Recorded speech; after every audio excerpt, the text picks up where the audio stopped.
Hello Anshan family, please आपका प्यार और सपोर्ट मुझे लाइक और कमेंट्स करके बताएं। अभी आगे की कहानी स्टार्ट करते हैं। तो कमबख्त से तुम्हारा यही मतलब था? ईवो ने लाल चेहरे के साथ दहाड़ा, जिससे कमरे में सभी अवाक रह गए। मतलब क्या? कृपया विस्तृत करें। हे जहान बेशर्मी से बोला। ईवो ने ज़ोरदार तूफान से बाहर निकलने से पहले उसे मौत की चकाचौंध दी। जहान ने लात मारने वाले कुत्ते की तरह उसका पीछा किया। हे वो भगवान, जो भी हो, तुम कहाँ जा रहे हो? जान पीछे से चिल्लाया। ईवो ने गति को पकड़ने की कोशिश कर रहा था, एक खौफनाक कमीने से दूर। ईवो बिना पीछे मुड़े चिल्लाया, अया दौड़ना बंद करो, जैसे मैं तुमसे छेड़छाड़ करने की कोशिश कर रहा हूँ। दौड़ते समय जान वापस चिल्लाया, यह वही है जो आप करने की सोच रहे हैं? ईवो बिना रुके बोला। यह देखने वाला दृश्य था। अस्पताल से के गलियारों में 3 साल के बच्चों की तरह 2 बड़े आदमी दौड़ रहे थे। अंत में जान ईवो को कम आबादी वाले कैफेटेरिया में पास पकड़ने में सक्षम रहा। स्टॉप, अभी रुक जाओ। मैं नहीं कर सकता। जान ने अपनी सांसों के बीच पुताई की। जब तक मुझे मेरी शक्तियाँ वापस नहीं मिल जाती तब तक प्रतीक्षा करें। मैं तुम्हें फ्रीज करके मौत के घाट उतार दूंगा। ईवो पुकारा। या तुम ठीक है, तुम नाग देवता हो या कुछ और? पुकारना बंद करो। मैंने तुमसे कहा था कि मैं इतनी जल्दी नहीं मर सकता। जान थपथपाया। लंबे कद वाले की बेशर्मी से ईवो वास्तव में चकित था। उसने खुद को छुड़ाने और दूर जाने की कोशिश की, लेकिन जान की पकड़ उसकी कलाई पर काफ़ी मजबूत थी। बेशर्म कमीने, दूर देखने से पहले ईवो टूट गया। ओह, तुमने गाली देना भी सीख लिया। वैसे तुमने वहाँ वापस क्या किया? जान ने उत्सुकता से पूछा। इससे तुम्हारा कोई संबंध नहीं। ईवो ने दूर देखते हुए मुँह चिढ़ाया। मुझे बताओ नो प्रीटी प्लीज़, जान ने पपी आंखों की गिड़गिड़ाहट करते हुए कहा। लंबी रणनीति पर ईवो ने भरी। मैंने अभी अभी उनकी आत्मा से सांसारिक ज्ञान निकाला है। ईवो ने बस कहा। जान ने कुछ देर सोचा। लेकिन तुमने यह नहीं कहा था कि तुम्हें पृथ्वी पर आने के बाद अपनी शक्तियाँ खो चुके हो? फिर कैसे? जान ने पूछा। ईवो ने सिर हिलाया। एक मरते हुए व्यक्ति के पास अपनी आत्मा की रक्षा के लिए बाधा उत्पन्न करने के लिए लगभग कोई आध्यात्मिक ऊर्जा नहीं बची है। इसलिए जादू का थोड़ा ज्ञान रखने वाले कोई भी व्यक्ति अपनी मुरझाई हुई आत्मा से कोई भी जानकारी निकाल सकता है। इसलिए मैंने एक मरते हुए व्यक्ति के लिए कहा। ईवो ने समझाया। जान ने बस खाली सिर हिलाया। हालांकि उन्हें एक भी शब्द समझ में नहीं आया, लेकिन यह बात उन्हें बहुत अच्छी लगी। तो तुम जादू भी जानते हो? जान ने उत्साह से पूछा। ईवो उस पर भड़क गया। क्या आप बहुत उत्सुक नहीं है? उसने भौहें ऊपर करके पूछा। जान ने अजीब तरह से अपनी गर्दन को खरोच दिया। वास्तव में इस तरह की चीज़ों का आनंद लेता हो, काल्पनिक, पौराणिक कथाओं, अलौकिक आदि। ईवो ने वयस्क व्यक्ति के बचकाने व्यवहार पर अपनी आंखें घुमाई। पढ़ाकू, ईवो बुदबुदाया। बेवकूफ़, मैं क्या आप नहीं जानते? लड़कियां और लड़के सिर्फ मेरा ध्यान आकर्षित करने के लिए शस्त्रागार लूट रहे हैं। मैं अपने कॉलेज का सबसे बड़ा हार्ट थ्रोब था। क्या आप मेरा सुंदर चेहरा और सेक्सी शरीर नहीं देख सकते? क्या आप अंधे हैं? जान ने नाटकीय रूप से रोया। वह वास्तव में गलत महसूस कर रहा था। जिस एकमात्र व्यक्ति ने कभी उसे आकर्षित महसूस किया, वह उसे बेवकूफ़ कैसे कह सकता है? मैं नहीं हूँ, लेकिन मुझे यकीन है कि वे दयनीय लोग हैं। ईवो जान के हाथ से अपनी छाती को पकड़े हुए नाटकीय रूप से हाँफते हुए कहा। दूसरे ने अभी भी छोटे की कलाई को सुरक्षात्मक रूप से पकड़ रखा था। आप कैसे कर सकते हैं? आपने अभी तक मेरे गौरवशाली शरीर को देखा भी नहीं है। जब आप इसे देखेंगे तो आप बाद में इसे मत छोड़ो। जान ने शरारत से टिप्पणी की। क्या आपको वास्तव में शर्म नहीं आई? ईवो ने चौड़ी आंखों से ठहाका लगाया। ओह, मेरे पास यह बहुत है, लेकिन मुझे नहीं पता कि यह तुम्हारे चारों ओर क्या गायब हो जाता है। हे, जान ने बेचार से मुस्कुराया। अपमानजनक। क्या ईवो इतना ही कह पाया था? आह, ठीक है, अब बहुत हो गया झगड़ा, चलो घर वापस चलते हैं। माँ ने तुम्हारे लिए टन खाना बनाया होगा, जान ने टिप्पणी की। ईवो का ध्यान अच्छे तरीके से प्राप्त करा। ठीक है, ईवो उत्साह से चिल्लाया, पूरी तरह से भूल गया कि वह कुछ देर पहले इसी व्यक्ति के साथ मारने की धमकी दे रहा था। वे हाथ में हाथ डालने प्रवेश द्वार की ओर चले। ऐसा लगा जैसे उनके हाथ एक दूसरे के हो। वे इतने अच्छे फिट थे। ईवो ने अपने जुड़े हुए हाथों के एक बच्चे की तरह आगे पीछे कर रहा था, जिससे लंबा व्यक्ति अनजाने में मुस्कुरा रहा था। वे अपनी कार के पास पहुंचे और अंदर चले गए। ईवो ने फिर से पिछली सीट पर बैठने ही वाला था कि जान ने उसे रोक दिया। सामने की सीट पर बैठो। तुम सामने बैठे हुए ही भी अपने जोमाओ को पकड़ सकते हो। जान ने ईवो की ओर देखने बिना कहा। अपने लाल कानों को छिपाने की पूरी कोशिश कर रहा था। ठीक है। उसके साथ ईवो आगे की सीट पर बैठ गया। जोमाओ को गोद में लेते हुए, मुझे सीट बेल्ट लगाने में आपकी मदद करने दे। जान ने संपर्क किया, लेकिन ईवो ने उसे रोक दिया। मैं इसे अभी कर सकता हूँ, चिंता मत करो। ईवो ने इस झट से अपनी सीट की पेटी बांध ली। उन्हें आखिरी घटना याद आई गई जो उनके बीच हुई थी। जान ने अपनी सीट बेल्ट बांधी थी। अब जब वह जानता है कि इसे विकृत अर्चित के दिमाग में क्या चल रहा है, तो वह ऐसा कुछ दोबारा नहीं होने दे सकता। अभी तो कम से कम नहीं। सो वे घर की ओर चल दिए। जान उस बच्चे की निगाहों को चुरा रहा था जो खिड़की से बाहर देखते हुए टेडी को कसकर गले लगाने में व्यस्त था। करीब 20 मिनट में वे घर पहुंचे। जिस क्षण कार रुकी, ईवो तेजी से कार के बाहर निकला और अंदर भाग गया। माँ, मैं वापस आ गया हूँ, ईवो ने उत्साह से कहा। जवाब में एक चीख सुनाई दी। बच्चा, टॉम चिल्लाया और लड़की की ओर दौड़ा। उसे कसकर गले लगा लिया। जाओ, फ्रेश अप बेबी, तुम्हारा सामान पहले से ही डिलीवर हो चुका है। उन्हें जान के कमरे में रखा गया है। जाओ, कपड़े बदलो और दोपहर के भोजन के लिए आओ। यह पहले से ही 3 है। वह हक तोड़ते हुए चौंक उठी। ईवो ने एक बड़ी मुस्कान के साथ सिर हिलाया और हाथ में जोमाओ के साथ जान के कमरे में और बढ़ा। उसने जान के कमरे में प्रवेश किया। पूरा कमरा शॉपिंग बैग से भरा हुआ था। पैर रखने की तक जगह नहीं थी। ईवो नहाने के लिए किसी तरह पंजों के बल शौचालय की ओर बढ़ा। लगभग 30 मिनट के बाद, लंबे बर्फीले स्नान के बाद, वह तरोताज़ा होकर बाहर आया। केवल उसकी कमर के चारों ओर एक गीला तौलिया ढीला लटका हुआ था। मुझे दिन में कम से कम 3 बार नहाना चाहिए, वह मुस्कुराया। वह अपने शॉपिंग बैग को चेक करते हुए अपने बालों को पोंछ रहा था। तभी उसे कमरे में किसी के आने की आवाज़ सुनाई दी। कौन है भाई? उसने बिना पीछे मुड़े कहा, लेकिन प्रवेश करने वाला व्यक्ति दरवाजे से जमे हुए लग रहा था। अपने प्रश्न को कोई उत्तर न पाकर ईवो चिढ़कर पीछे मुड़ा, केवल यह देखने के लिए कि विकृत अर्चित खुले मुख से उसे घूर रहा था। आंखें बाहर निकल आई। आप अपने हाथों से अपनी छाती को ढकने की कोशिश करने पहले ईवो चिल्लाया। मुझे जान कमरे से अंदर टहलते हुए और छोटे की दुधिया शरीर को अपनी निगाह हटाते हुए उसी स्वर में चिल्लाया। दूर रहो, डोंट टच मी, ईवो चिल्लाया। तो मैं यहाँ कहाँ जाऊँ? यह मेरा कमरा है। जान ने वॉशरूम के दरवाजे के पास रुकते हुए मासूमियत से बहस की। ईवो अभी भी वापस जा रहा था जब अचानक वह जोमाओ पर ठोकर खा गया, जिससे वह अपने बट पर गिर गया। उसके पैर हवा में लटक रहे थे। तौलिया दूसरे आयाम में बह रहा था।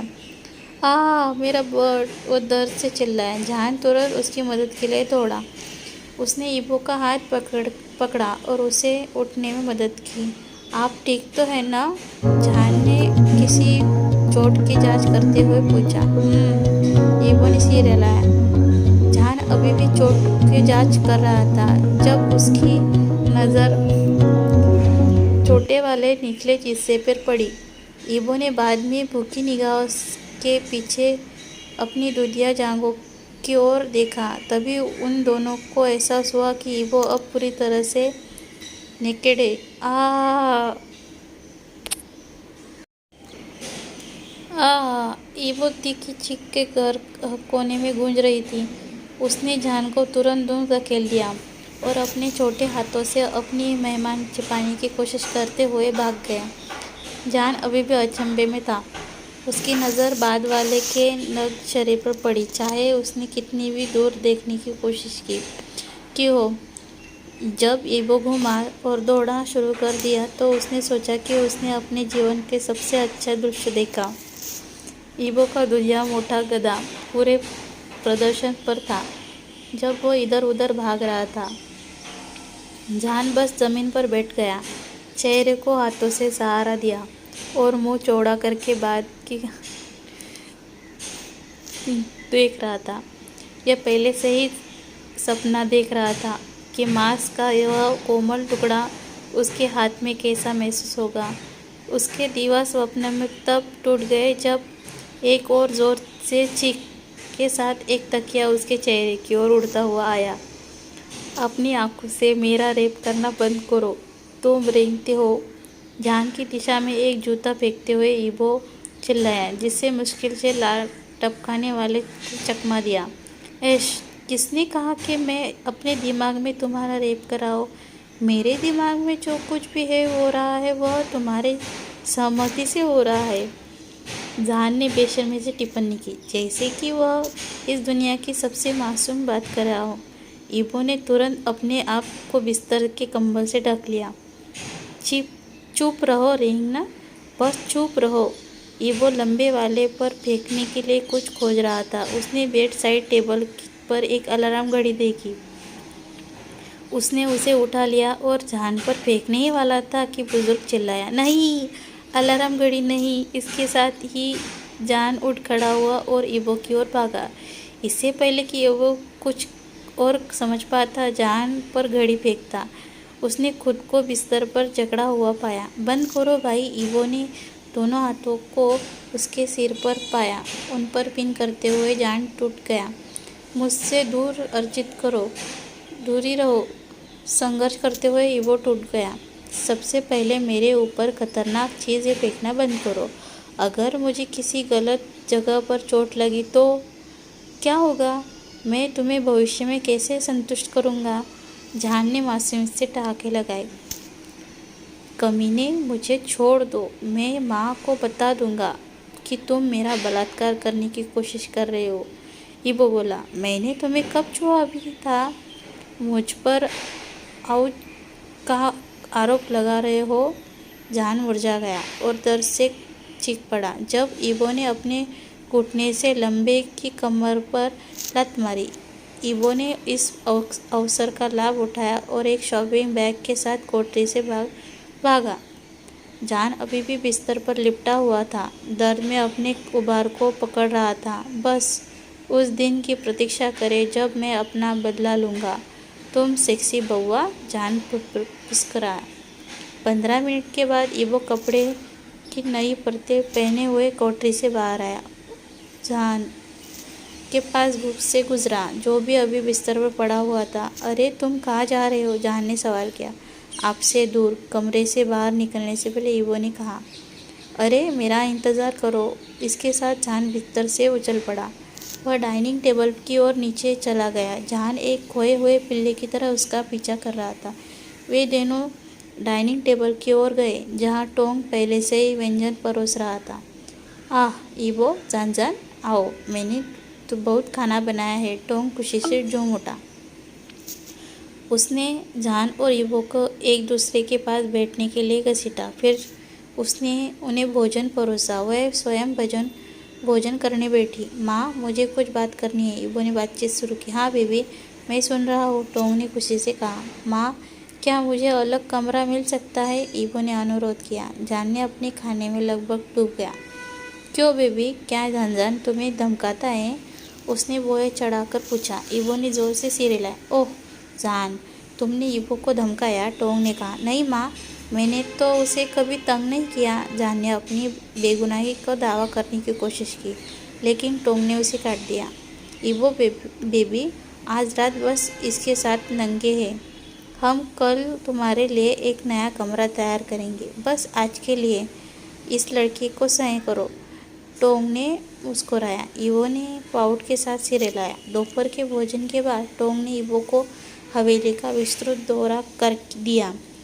दौरे के अंत तक यह पहले से ही शाम थी। टोंग ने सभी को रात के खाने के लिए बुलाया। रात का खाना तेजी से चला और रात 10 बजे तक वे सभी अपने अपने कमरे में चले गए।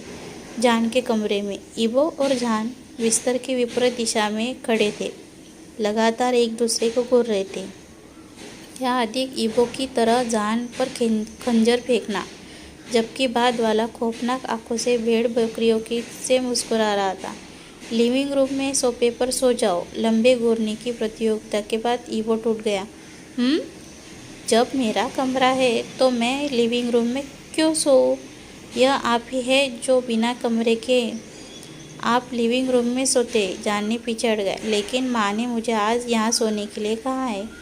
तुम माँ को मना करने वाले में से नहीं हो, ईवो ने तर्क दिया। वैसे भी कौन माँ को मना करना चाहता है? उसने हमें एक कमरे में सोने के लिए कहा और मुझे इसे कोई आपत्ति नहीं है।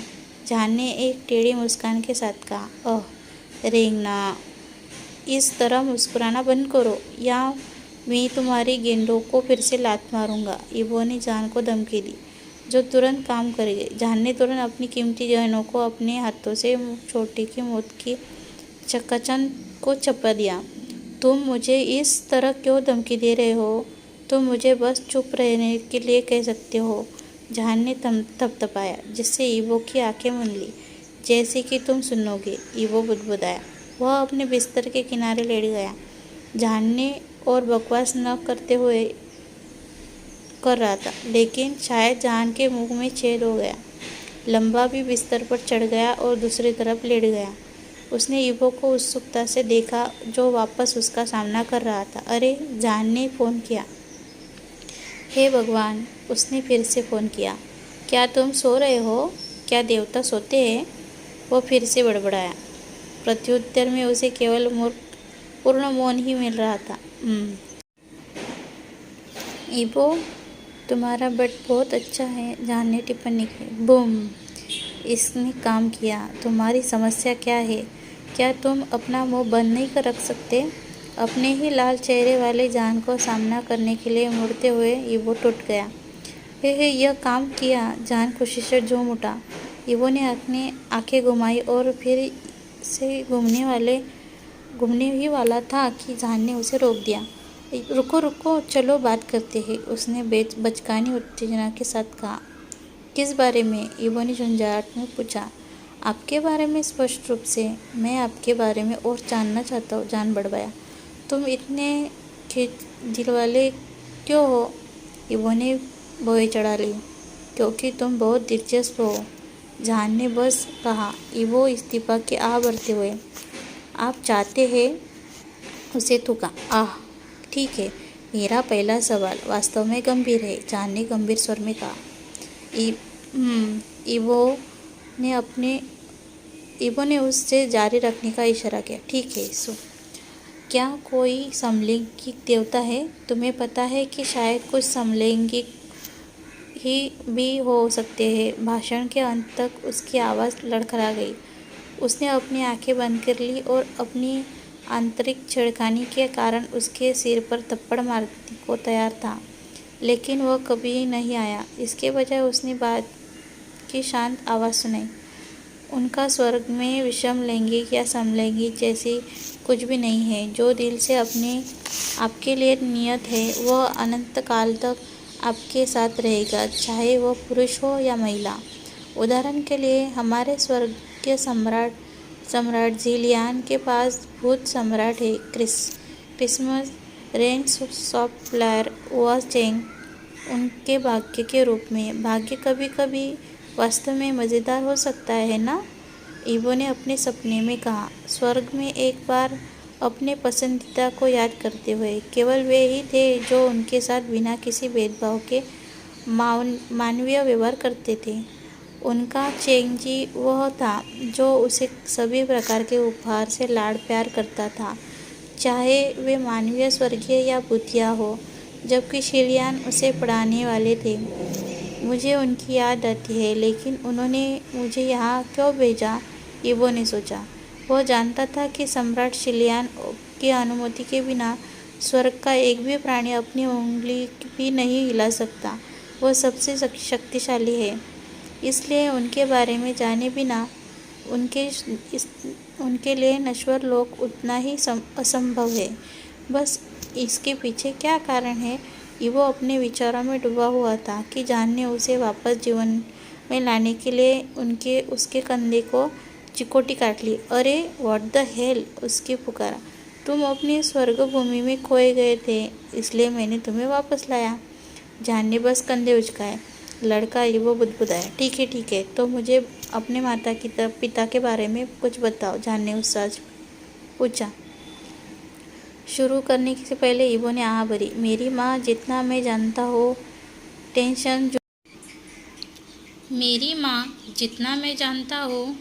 टेंशन जून के युग में एक सामान्य किसान थी जो पूरे नश्वर क्षेत्र की पहली और अंतिम सम्राट थी।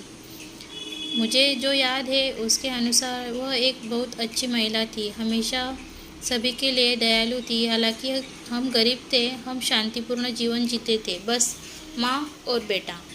अपनी माँ की याद में इवो मन ही मन मुस्कुराया। जान ने अपने पिन ड्रॉप साइलेंस के साथ उसकी बात ध्यान से सुनी। इवो ने जारी रखा, लेकिन सब कुछ बदल गया जब मैं एक सुबह उठा और खुद को स्वर्ग में पाया। इवो ने आह भरी। जान उलझन में था। क्या आप मरे?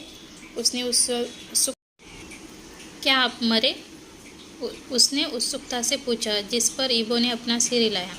मैं ऊपर चढ़ा। यह मरने से अलग है। कुछ मनुष्य अपने अथाह अच्छे कर्मों के कारण स्वर्ग में चढ़ते हैं, जबकि कुछ अपनी अपार वीरता या अद्वितीय ज्ञान के कारण चढ़ते हैं। मैं जारी रखने से पहले इवो ने आह भरी।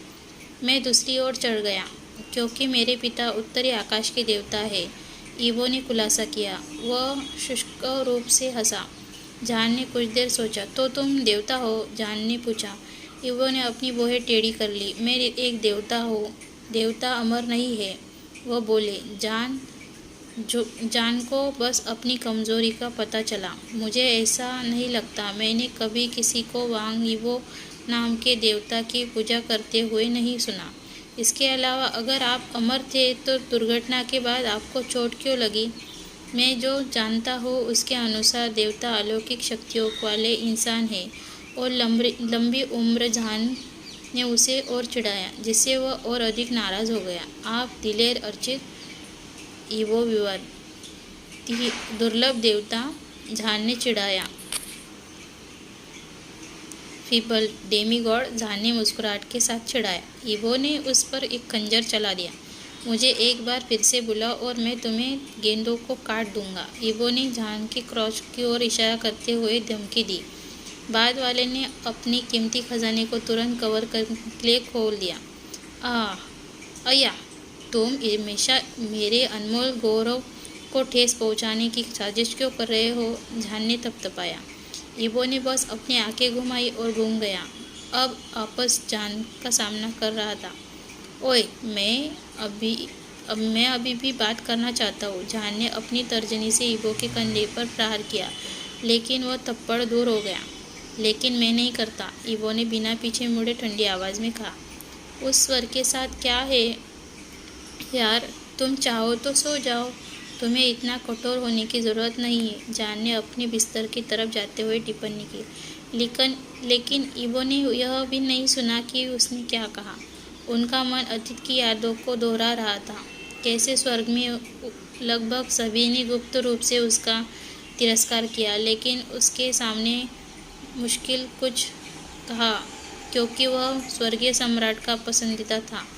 पीठ के पीछे सब किस कदर नफरत करते थे इस बारे में कि वे कैसे गपशप करते थे कि वह सिर्फ इसलिए चढ़ा था क्योंकि वह उत्तरी भगवान का कोई नाजायज़ बेटा था और उसकी क्षमताओं के लिए नहीं। कैसे वह गुप्त रूप से उन्हें एक देवता कहकर उपास करते थे।